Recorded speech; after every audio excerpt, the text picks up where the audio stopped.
आप अपने पार्टनर के साथ वीकेंड पे कहीं पे घूमने गए हो और वहां पे आपके साथ कुछ ऐसा होता है जिसके बाद वेकेशन के नाम से भी आप डरते हो। आप क्या करोगे? Hi, this is Shreya Chatterjee and welcome to our show well of horrors.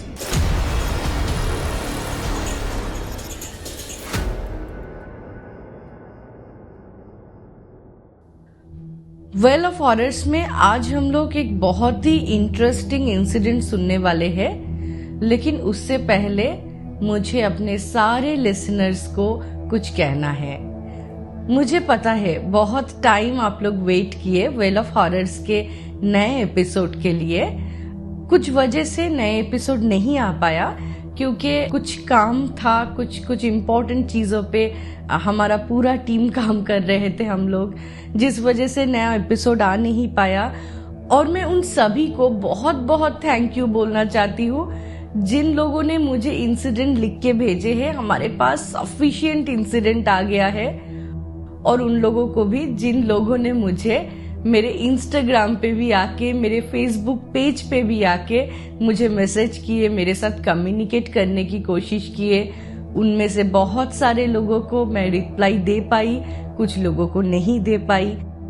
जिन लोगों को मैं रिप्लाई नहीं दे पाई हूँ उन सभी से माफी मांग लेती हूँ। मैं कोशिश करूंगी जितना जल्दी हो सके मैं आप लोगों को रिप्लाई दे दूँ। और आप लोग ये भी नोटिस किए होंगे कि पास्ट 1 मंथ जो लोग भी मुझे यूट्यूब में फॉलो करते हैं, मेरा श्रेया चैटर्जी व्लॉग्स मेरा ट्रैवल चैनल देखते हैं, तो उनको पता ही होगा थोड़ा टाइम ट्रैवल चैनल में भी वीडियो नहीं आया था क्योंकि हम कुछ प्रोजेक्ट पे काम कर रहे थे। तो आप सभी को फिर से बहुत सारा थैंक यू, इतना सारा प्यार के लिए। इतना सारा प्यार बहुत ज्यादा ओवरवेलमिंग था मेरे लिए, हमारी पूरे टीम के लिए। इंसिडेंट शुरू करूंगी, लेकिन मुझे आप लोगों तक कुछ मैसेज पहुंचाना है। ये मैसेज मुझे किसी से आया है और मेरा रिस्पॉन्सिबिलिटी बनता है कि मैं अपने ऑडियंस तक वो मैसेज पहुंचा दूं। अभी मैं कोटा में हूँ, राजस्थान में हूँ, और शाम के वक्त मैं आ रही थी। मैं एक टेम्पल गई थी, वहां से अपना घर लौट रही थी। घर आते वक्त मुझे कुछ भूतों ने पकड़ा। मतलब एक छोटा सा कम्युनिटी था, एक लीडर भूत थे और उनके साथ 2 ऐसे छोटे छोटे भूत थे। वो लोग मुझे आके बोलते हैं वेल ऑफ हॉरर्स को बहुत सारे लोग फॉलो क्यों नहीं कर रहे हैं, और वो लोग काफी गुस्से में थे। उनका बोलना है आप भूतों में मानिए ना मानिए ये आपका पर्सनल चॉइस है, लेकिन अगर उनका इंसिडेंट आप तक नहीं पहुंचेगा तो जनरेशन बाय जनरेशन वो लोग कैसे अपना कहानियां स्प्रेड करेंगे, कैसे छोटे बच्चों को माँ डरा पाएगी उनके बारे में बता के। तो मेरा काम था बस मैसेज आप लोगों तक पहुंचा देना। आगे आप लोगों की मर्जी, चाहिए तो आप लोग मुझे फॉलो कीजिए, वेल ऑफ हॉरर्स को फॉलो कीजिए, वेल ऑफ हॉरर्स को सब्सक्राइब कीजिए। तो हम शुरू करने जा रहे हैं हमारा इंसिडेंट, लेकिन इंसिडेंट शुरू करने से पहले लाइट्स ऑफ कर लीजिए, ईयरफोन लगा लीजिए और रेडी हो जाइए डर के इस राइड के लिए।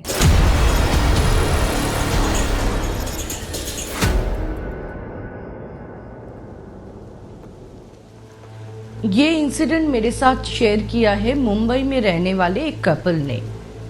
दोनों ही मीडिया प्रोफेशनल है और ये इंसिडेंट आज से 10 साल पहले उनके साथ घटी थी। मुंबई में मैं भी काफी साल रह चुकी हूँ, तो जो लोग मुंबई में रहते हैं या पुणे में रहते हैं उनको अच्छे से पता है कि वीकेंड होते ही ज्यादातर लोगों का टेंडेंसी ये रहता है कि वो लोग स्टेकेशन के लिए या एक छोटा सा वीकेंड गेट अवे कहीं पे जाके स्पेंड करके आ जाए। और मुंबई एक ऐसा सिटी है जहां से आपको हजारों जगह मिल जाएगा अपने वीकेंड गेट अवे के लिए। मतलब बोल सकते हैं कि मुंबई वो परफेक्ट प्लेस है जहां से एक नहीं 1000 ऑप्शन है आपके पास। हर एक बजट का, हर एक कैटेगरी का ऑप्शन आपको मिल जाएगा। जिस टाइम का ये इंसिडेंट है तब मॉनसून चल रहा था और ये कपल लगातार कुछ हफ्तों से कंटिन्यूअस काम कर रहे थे। और काम करते करते ये दोनों इतना स्ट्रेस्ड आउट हो गए थे कि इनको एक अच्छा सा ब्रेक चाहिए था।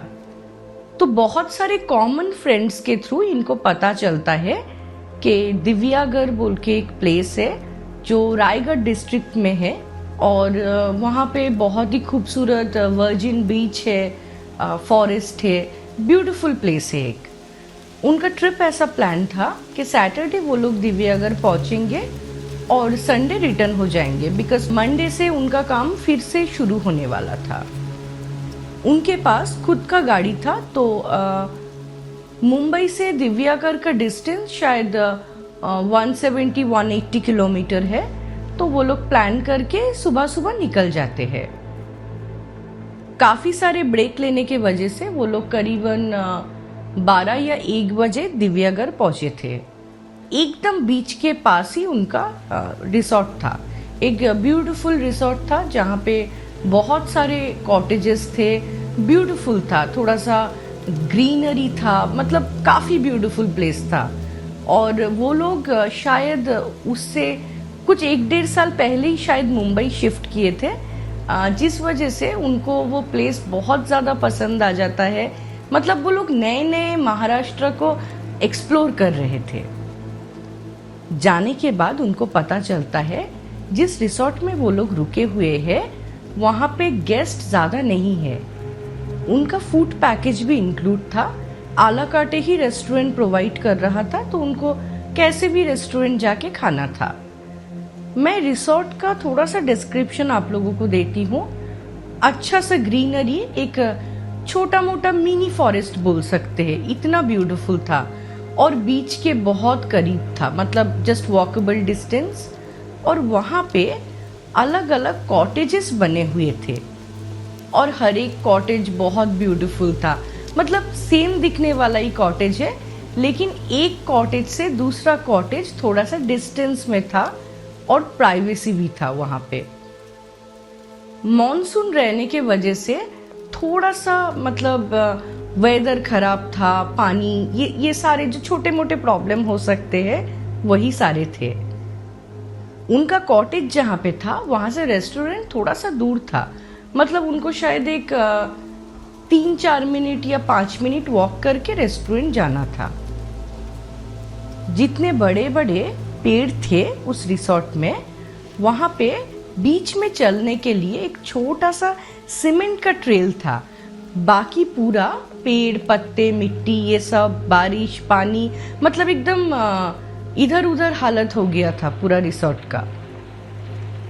लंच टाइम पे तो कुछ प्रॉब्लम नहीं हुआ, क्योंकि लंच वो लोग करके आए थे बाहर से, और आने के बाद ही थोड़ा सा सी बीच को एक्सप्लोर करने चले गए। वर्जिन बीच था, दोनों को काफ़ी अच्छा लगा, दोनों ने मस्त एंजॉय किया।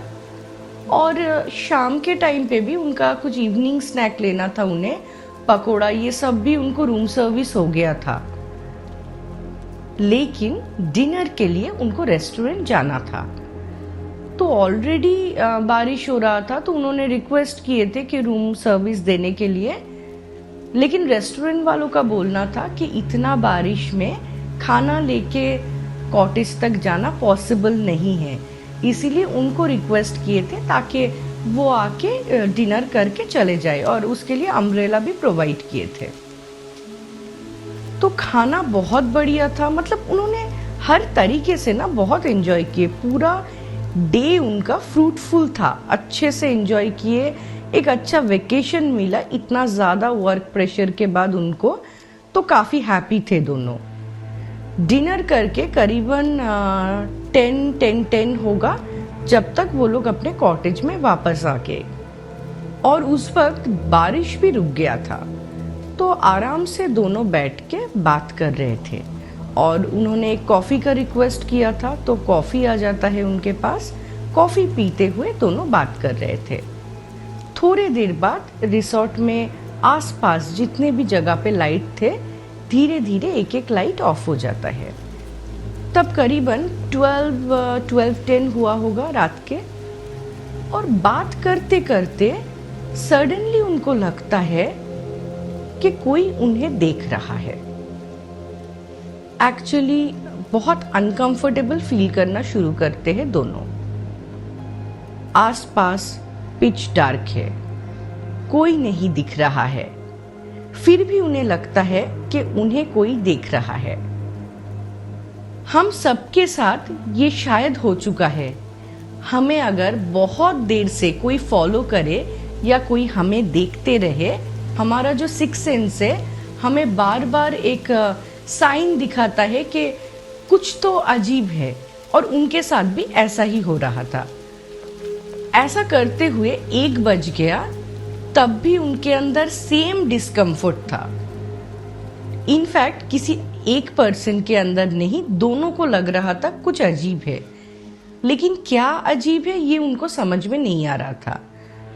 उनके कॉटेज के बाहर जो लाइट था वो जल रहा था, बाकी जगह का लाइट ऑफ हो गया था।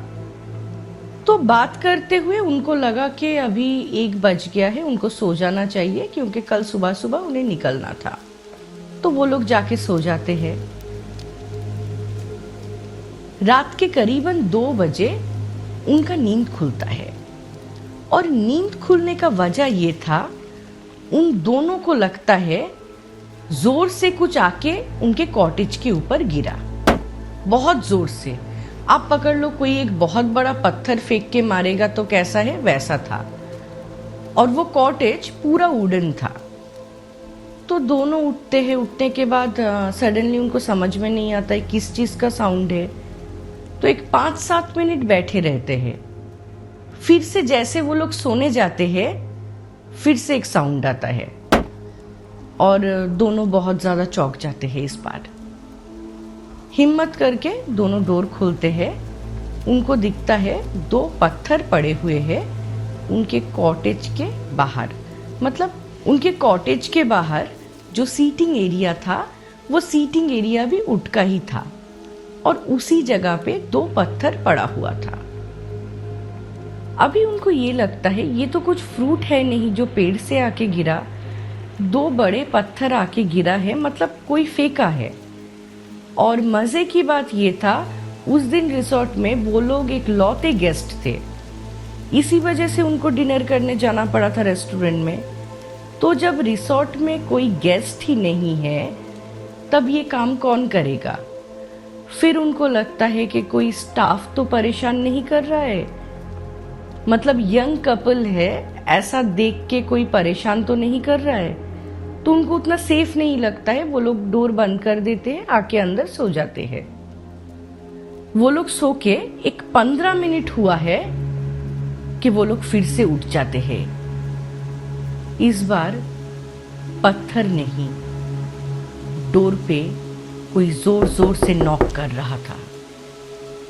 अभी इनको लगना शुरू होता है कि कुछ तो अजीब है, जो भी है वो सेफ नहीं है। अगर रिसोर्ट का कोई उन्हें परेशान कर रहा है तो वो भी उनके लिए सही नहीं है, क्योंकि वो लोग अकेले थे। और अगर रिसोर्ट का कोई उन्हें परेशान नहीं कर रहा है, तो वो कौन है जो डोर पे नॉक कर रहा है? वो लोग काफी डर गए थे। एक 30-40 सेकंड के बाद वो आवाज रुक जाता है। फिर भी उनको नींद नहीं आता है, क्योंकि ऐसा कुछ होने के बाद इमीडिएटली सो जाना मेरे ख्याल से पॉसिबल नहीं है, किसी के लिए भी नहीं। थोड़ा सा डरते हुए, थोड़ा सा क्या है इन चीज़ों के बारे में ओवर थिंकिंग करते हुए एक आधा घंटा बीत जाता है, और उनको लगता है कि अभी शायद उन्हें सो जाना चाहिए। जैसे ही वो लोग सोने जाते हैं, फिर से बहुत जोर जोर से कोई उनका डोर पीटता रहता है। इस बार वो लोग चिल्ला देते हैं, क्योंकि बहुत डर गए थे। आज से 10 साल पहले की बात है, तब इंटरकम नहीं था उस रिसोर्ट में। उनको एक फोन नंबर दिया गया था, जो जरूरत पे वो लोग कॉल कर सकते हैं, रिसेप्शन का नंबर। वो लोग रिसेप्शन पे कॉल करते हैं, जो मोबाइल नंबर दिया गया था उस पे कॉल करते हैं, लेकिन कोई फोन नहीं उठाता है। और इस बार ये जो आवाज हो रहा था, ये करीबन 1 से 1.5 मिनट तक चला। वो लोग इतना डर गए थे, उन्हें समझ में नहीं आ रहा था उन्हें क्या करना चाहिए। बहुत हिम्मत करके वो लोग डोर खोलते हैं और बाहर कोई नहीं था। इमीडिएटली डोर बंद करके वो लोग आके फिर से बैठ जाते हैं। इस बार किसी का रोने का आवाज उन्हें सुनाई देता है और किसी एक पर्सन का नहीं। उन्हें लग रहा था कि 2-3 लोग रो रहे हैं और ये रोने का आवाज जब उन्हें सुनाई देता है तब उन्हें समझ में आ जाता है कि ये कुछ ऐसा चीज है जिसके बारे में उनको नॉलेज नहीं है और इसके साथ वो लोग फाइट भी नहीं कर सकते हैं। बस भगवान का नाम लेते हुए वो लोग रात भर बैठे रहते हैं। ऐसा करते करते कब उनका आँख लग गया था उनको पता नहीं था। उनका जब आँख खुलता है तब 6:30 हो गया था सुबह का और उठने के बाद ही उनका पहला काम था फ्रेश अप होके बैग पैक करके निकल जाना। वो लोग जब निकले थे रिसोर्ट से, उन्होंने रिसेप्शन में बात किया और रिसेप्शन में बताया कि कल रात हमारे साथ कुछ ऐसा हुआ था। रिसेप्शनिस्ट एक्चुअली शॉक थी क्योंकि उनके हिसाब से कल रात ऐसा कुछ हुआ ही नहीं, सब कुछ पीसफुल था। और आज से 10 साल पहले इतने सारे सीसीटीवी और बाकी चीज़ों का बंदोबस्त नहीं रहता था, जिस वजह से उन लोगों ने फोर्स भी नहीं कर पाए कि हमें सीसीटीवी फुटेज दिखाइए। और उनको लगा कि शायद ज़्यादा बात करके कुछ फ़ायदा नहीं है, तो वो लोग करीबन 8 बजे ब्रेकफास्ट करके रिसोर्ट से चेकआउट कर लेते हैं। पूरा रास्ता उनको एक ही चीज़ दिमाग में चल रहा था कि कल रात क्या हुआ उनके साथ। मुंबई पहुंचने के बाद उन्होंने अपने बहुत सारे दोस्तों से बात किया। इनफैक्ट जिन दोस्तों का रिकमेंडेशन लेके वो लोग उस रिसोर्ट में गए थे उनसे भी बात किया। उनमें से बहुत सारे लोग पहले ही वहाँ पे रह चुके हैं, लेकिन किसी के साथ भी ऐसा कुछ भी नहीं हुआ है। तो उनके पास बहुत स्ट्रॉन्ग कुछ नहीं था अपने बात को लोगों के सामने रखने के लिए। लेकिन उस दिन का जो इंसिडेंट था वो इस कपल के ऊपर ऐसा इम्पैक्ट डाला था कि वो लोग अगले 3-4 महीने कहीं पे जाना, कहीं पे निकलना, कुछ भी वीकेंड में किसी रिसोर्ट में रुकने के लिए 1000 बार सोचे थे। ये था हमारा आज का इंसिडेंट। मुझे ये इंसिडेंट बहुत ज़्यादा अच्छा लगा क्योंकि जिस जगह का जिक्र इस कपल ने किया है, ये जगह पे मैं भी जा चुकी हूँ, मैं भी रुक चुकी हूँ, लेकिन मेरे साथ सही में कुछ नहीं हुआ था उस टाइम। पता नहीं उस दिन क्या था, उस कपल ने क्या अपने साथ लेके आए थे, या ऐसा क्या एनर्जी था जो एनर्जी उस कपल की तरफ अट्रैक्ट हो गए और ये सारी चीज़ें हुआ उनके साथ। लेकिन मैं रिलेट कर पा रही हूँ क्योंकि सिमिलर इंसिडेंट मेरे साथ भी हुआ था। मैं वेल ऑफ हॉरर्स के स्टार्टिंग के कुछ एपिसोड में मैं मेंशन किया था, वाराणसी में एक होटल में मैं रुकी थी और मेरे साथ भी कुछ सिमिलर तरीके का चीज़ें हुआ था। तो मैं समझ सकती हूँ कि कौन सा इंसिडेंट किसके साथ कब होगा हम में से कोई नहीं बोल सकते हैं। मुझे बहुत अच्छा लगा, मुझे बहुत ही रियलिस्टिक लगा इंसिडेंट। लेकिन आप लोग भी कमेंट करके बताइए आप लोगों को इंसिडेंट कैसा लगा। अगर इंसिडेंट अच्छा लगा तो मैं चाहती हूँ कि आप कम्युनिकेट करें, कौन सा चीज़ अच्छा लगा, कौन सा चीज़ अच्छा नहीं लगा। आप बताते रहिए, हमें सजेशन देते रहिए। आपका सजेशन बहुत ज़्यादा वैल्यूएबल है हमारे लिए। और अगर आप हमें इंसिडेंट भेजना चाहते हैं, आप हमें ईमेल कीजिए wellofhorrors@gmail.com पे, या तो आप हमें वेल ऑफ हॉरर्स के फेसबुक या इंस्टाग्राम चैनल पे भी वॉइस मैसेज के थ्रू इंसिडेंट भेज सकते हैं। तो चलिए नेक्स्ट वीक मिलते हैं, तब तक स्टे ट्यून्ड।